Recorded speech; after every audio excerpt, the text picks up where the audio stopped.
this is the test. It's what we've been waiting for. Well, waiting for is an interesting way to describe it, but we've had some very close games in recent times, and we've been getting over the line, which has been really good, really positive signs. But if we're being brutally honest, it's against lower teams in the ladder, and Melbourne are top four, and they're probably going to finish that way at the end of the season. And this is the real test. I mean, we had Brisbane a couple of weeks ago, and we let ourselves down. And this is an opportunity to bounce back. It's at the MCG, our home game. Big opportunity for our fans to get down there as well. We're celebrating 100,000 members again, so let's all try and get to the G. Yeah, and then there's plenty to look forward to. We nearly had Jaden Short back in the side. He was a last minute, well, I don't want to say exclusion because he never really came in, if that makes sense. Coulthard's been put as the sub again, which blows my mind. I thought he would have had to start after the performance he had, unless we're looking to just inject some excitement into the game again, like we did. So not too sure about the thinking behind that.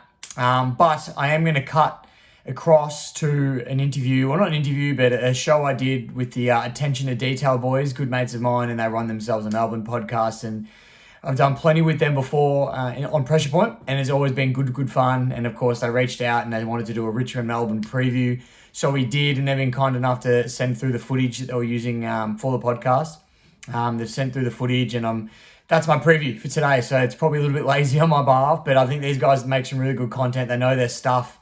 I know all of you being Richmond fans probably aren't going to listen to too many Melbourne things, but if you know anyone that's a Melbourne supporter, send them across to Attention to Detail because these guys are fantastic, Tim and Simo. So, mind you, before the teams came out was when we did this show together. So that'll be why we're still talking about who could potentially come in and who might miss, etc., because we didn't know at the time.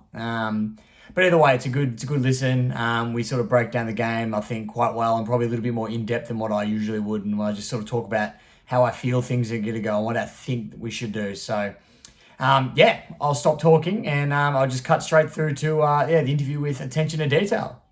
Oh, Quinn, thanks so much for joining us, mate. It's been a bit of a battle this week to get up and going, but big game Sunday afternoon. You would have been an elated man Saturday afternoon, given what your boys pulled off. It was one of the heists, one of the many heists that has happened over the last couple of weeks. Yeah, that's probably the best way to describe it. It was interesting because I wasn't watching live. I was playing my own game of football in the afternoon, and I got home. I hadn't seen the scores. I didn't check my phone. I just watched the replay blissfully unaware of what was happening. And then 3/4 time, I was very close to turning the game off. Thought this is ridiculous. And then to come out and do what we did in the last quarter was, it was super impressive. But also the fact that we're in that position as well was also such a negative at the same time. So I was very, very conflicted in how I was feeling after that game. Pretty nuts I was also at the footy as well, and I was standing next to a Hawthorn supporter. He's like, "Oh, don't show me." And then he saw all the different Richmond supporters around him celebrating and everything. And it was pretty, he was hiding away from it, and he found out and he was pretty upset. But I mean, you look at the Brisbane game and you look at your game, like it's, pretty similar in a fact of coming from behind and, coming from the clouds, so to speak. And it must give you some confidence moving forward. And let's actually talk about, Mini McGualter and what he's done. What's his record now? I mean, is it 5-1 or is it 7-2? I mean, I'm hearing two different things, but obviously he's doing a lot of good things. No, he absolutely is. I think we've won 6 of our last 7. I think it might be, or something like that. I know since he's been in, we've lost 2 games actually. So we've lost 2 games since he's taken over. One was against Port, and that was actually a pretty close game. And then we got absolutely hammered by Brisbane. So we forget about that one pretty quickly and move on. But he's been great. I think the biggest turnaround I've noticed with Mini has been that we're a lot more competitive in these close games. Before he came in, I think we'd lost 11 of our last 11 of games in a row that I think were decided by less than 20 points under Dimmer. And then Mini comes in, and I don't think we've lost a close one since. So he's been really impressive to turn the boys around in that way, which has probably been the most promising and impressive signs for me.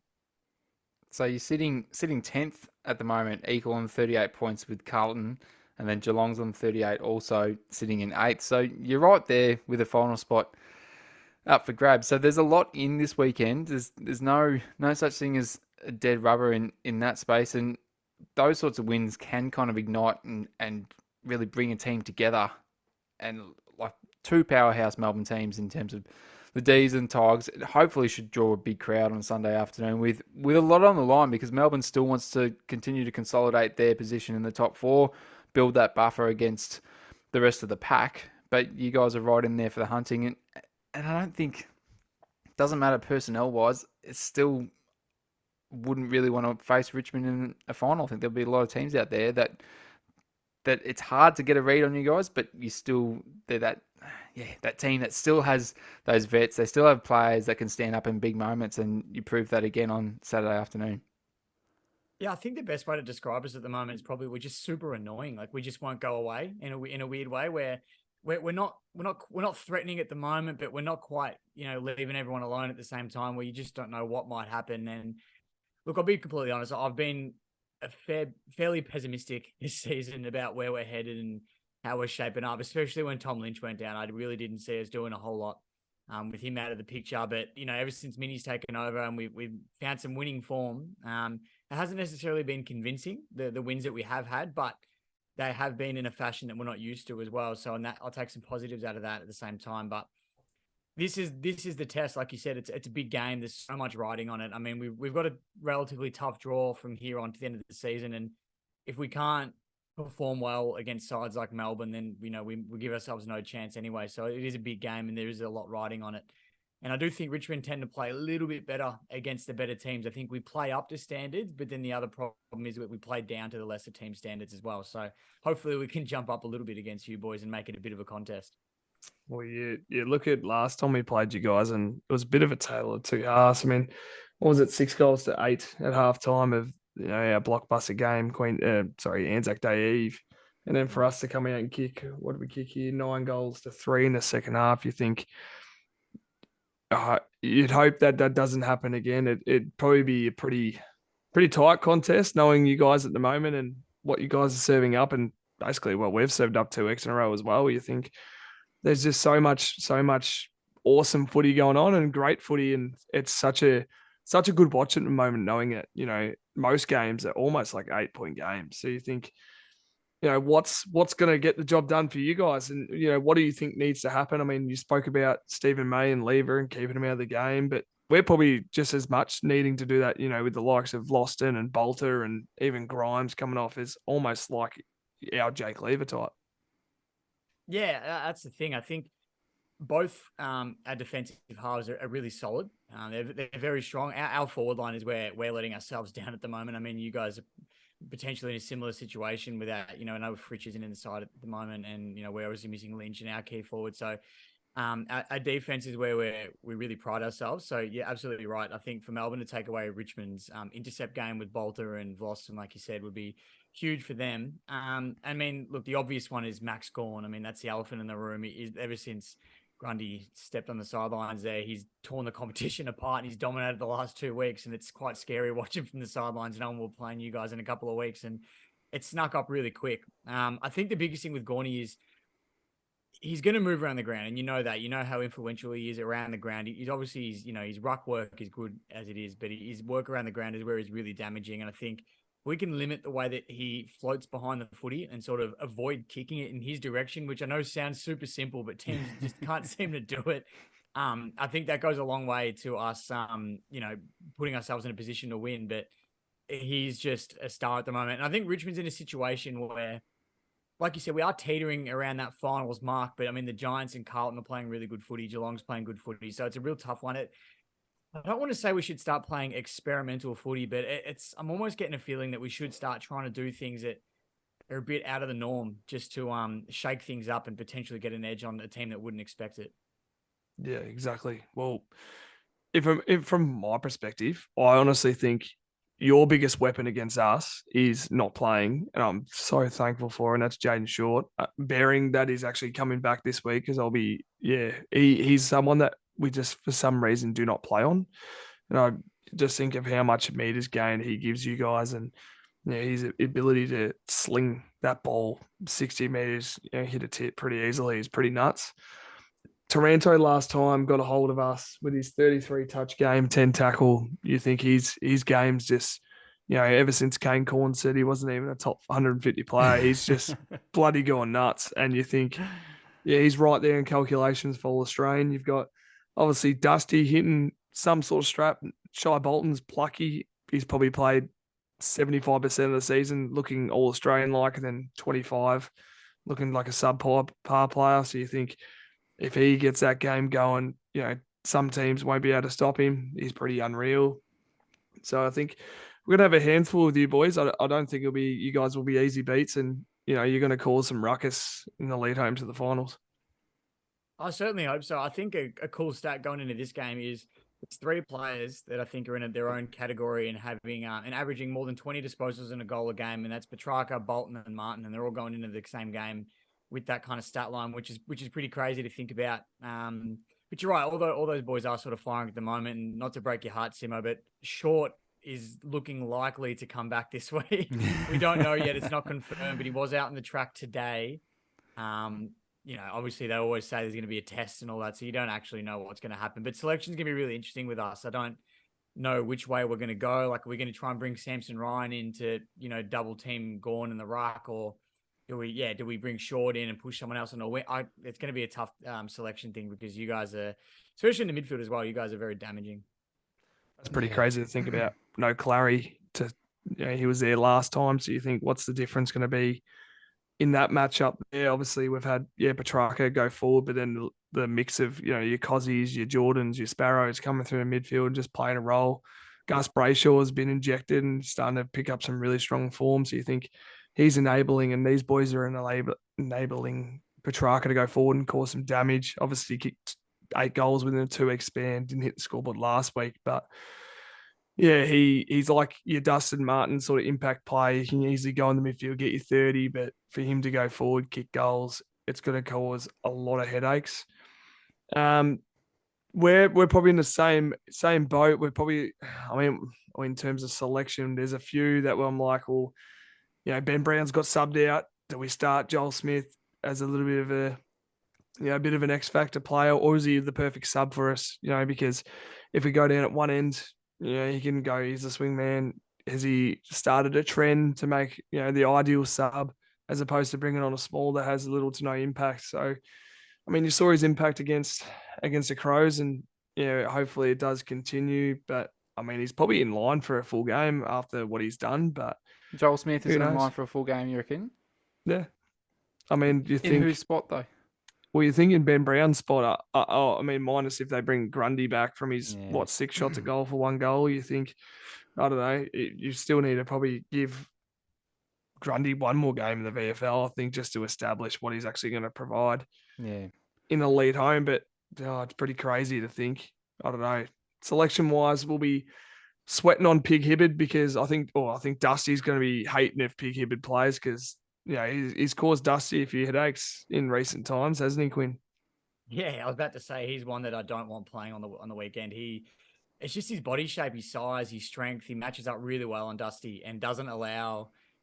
When Dustin Martin's one-on-one, it's going to be dangerous for most players, but I think Hibbard does a really good job on limiting his influence. So yeah, if he doesn't play, I think Dusty will potentially be licking his lips a little bit more. But if he plays, it's going to change the game, definitely. I'm going to say it, just like your Jaden Short thing. He's had 30 in the VFL on the weekend, so I think he could be in trouble. But who's he coming in for, Sim? Because I'm looking at the lineup there, and you're thinking out of our back players. It'd be Taj. Oh, yeah, that'd be stiff. So that means that Taj is listed as that kind of half forward role. So that means somebody's rolling back up, whether you're pushing Rivers further up. I was going to say, we saw Bowie hurt his wrist. So you think if he doesn't get up for the game, Taj could potentially keep his spot. Yeah. He was holding his wrist. He looked like he was in a bit of pain late in the fourth quarter. It might have been mid-quarter. So we'll have to get a bit of a report on that one. But yeah, that could be the like for like. Obviously, Bowie's been playing more defense, but it'd be good to see Bowie go up the ground. But you think, where's that going to come in? Is he going to be like a rotation player through the wing? Obviously, you've got Hunter and Langdon on each wing, but you think with Hunter's ball use recently, could we see Lockie Hunter return to an inside mid role? That could be pretty interesting to see. And you think, it could be a nice little change up for him potentially, but I don't know if they'll shake things up a bit too much. Yeah. I think we also got to be wary of where, like Quinn, you talked about your forward line being a little bit inconsistent and not having the personnel down there, but also being managed to get a fair bit of your source of goals from some of your mids as well too. So like last week, you got 3 goals from Taranto and a couple from was it Baker and a couple from Dusty as well. You are at least being able to draw goals from all types of players there, so you're able to sort of fill a bit of a need, which does make it a little bit more unpredictable. For me, I think Taranto's got to be the big one to stop from the D's perspective. He has been that bloke that's been an absolute tear for the second half of this season, and you're looking at what did he have last week, 30 and 3 or 20, 25 and 3, whatever it was. He's been, on an absolute mission. Between him and Prestia, who are sort of like that engine room at the moment, they're still players that can have some maximum impact on the game, and you want to make sure that we have plans in place for them. I'm going to chime in here as well, and I'm going to say I hate this, but somehow Melbourne always play Jack Reward into form. Kick 4 last time against us, and he looks like he's been pretty ordinary in recent weeks. But I hate the feeling of him getting a hold of us and getting, sorry, Quinn, cheap free kicks. Well, if anyone's going to get them, he is good at finding a way. That's for sure. I know that with Jack, but he's definitely been out of form, which is why we're lucky, Tim, that we have been capable of finding goals from other sources. Because I think early on in the season, once Lynch went out, we did look so lost down there because we didn't know what to do, and Jack was being double teamed. He couldn't do what he was, what he wanted, and no one else seemed to know how to kick goals. So it's good that we've been able to find other avenues, avenues to goal, which is a good start.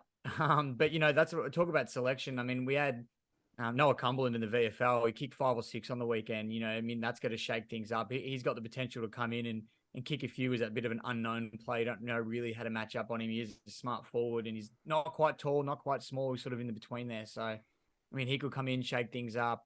Jacob Bauer, a couple of weeks ago, debuted, did his hammy in the first quarter, played about 5 minutes. I think he's pretty much good to go this week. So whether he gets another call up and plays another forward role for us, because that is his position, a sort of key forward role. So he could come in, another surprise packet. I think the midfield battle is where it's going to be won and lost with us. Like you said, Presti has been in good form. Hobber has been pretty good as well. Taranto's killing it. Jack Graham came off one of his best games of the season on the weekend against Hawks as well. So they're all sort of firing at the right time, which is good. It's just, can we match it with one of the better midfielders in the comp? Pretty interesting talking about Noah Cumberland, because he had a blinder of a first quarter against us. Sure did. And we're thinking, who the hell was playing on this bloke? He got that 50-meter penalty from Jake Lever jumping on the spot behind the person on the mark. That was pretty bizarre. But he's someone that can cause a little bit of headache potentially as well. And we'll wait and see come Thursday night to see. Oh, actually Friday afternoon, sorry, the final teams. But potentially a couple ins that are going to be pretty valuable, i.e., Hibbard, Short, another forward for you guys, potentially Samson Ryan, and to help Soldo out in the ruck, because Gorn's form in the last 2 weeks has been super, and it's been bloody awesome talking him up in Super Coach, because I've been loving every bit of it, considering he's a nice little pod. We're ready for predictions, because being Melbourne biased, obviously you're going to tip the D's, but you're not going to be an easy beat. I feel like we're going to be back against the wall again in terms of fighting to our teeth to get this one done. And probably say 2 goals is probably another margin, but it's a bit worrying considering you guys have flipped the script and started winning these close ones. If we walk out a Sunday afternoon and lost by a couple of goals, I actually won't be too disappointed with that. I'll take that most days of the week. I just think the fact that we need to win so desperately, though, will make that a little bit bittersweet, because these wins need to keep coming in order for us to play finals, because so many teams around us are playing good footy. If I'm tipping with my head, I'm probably saying Melbourne. If I'm tipping with my heart, I'm saying Richmond. It's a tough one. I think realistically on paper as well, and I think just current form, I reckon Melbourne are probably my tip. I reckon by about that same margin, 2 to 3 goals. I think, because besides the Brisbane game, which we're forgetting about, we don't usually get blown out of the water, which is been a good thing about us in recent times. I'd like to see the D's hopefully this week return to a little bit of form defensively and try and put on the clamps a little bit in terms of scoring. I think we could be potentially aided here by not having a superstar forward line to contend with, even though you've got a few players there that can be damaging and chip in with a few. But look, I'd like to see Melbourne, get Lever and May back to their best, but good coaches find a way to nullify their influence on the game. So look, at this stage of the year, you just got to get the points on the board, I think. Hopefully Melbourne's just continuing to use these games to refine and work on their craft and make sure that we're the best product possibly going forward into September. So look, it could happen. Anything could happen, honestly, on Sunday. I wouldn't be surprised if it's under 10 points because, as I said, I think you are playing really good footy, and it's been probably the case in the last couple of weeks that Melbourne has left the door open at times for Adelaide, and then obviously making the charge back against Brisbane. So look, I'm going to go for a close one. Go the 10-point mark, and Melbourne just getting over the line, and what'll be a tight finish in that last quarter, I think. I love it. Another heart attack for me. I can't wait. Mate, we've had it twice in a row. We've had both ends of it. We've had we've had to come from behind and get the job done. I mean, that was next. Like, that's the best game I've seen since we beat Hawthorn in that semi. That was unreal, and to be there with Tim was pretty special. And then to be the other end of it, with the Crows storming back against us, it was. Do you know what? It actually shows we can win the close ones. So you think. I mean, going forward, if this is going to happen again, I mean, obviously it was pretty much shootouts. I mean, it was both teams scored over 100 with Brisbane.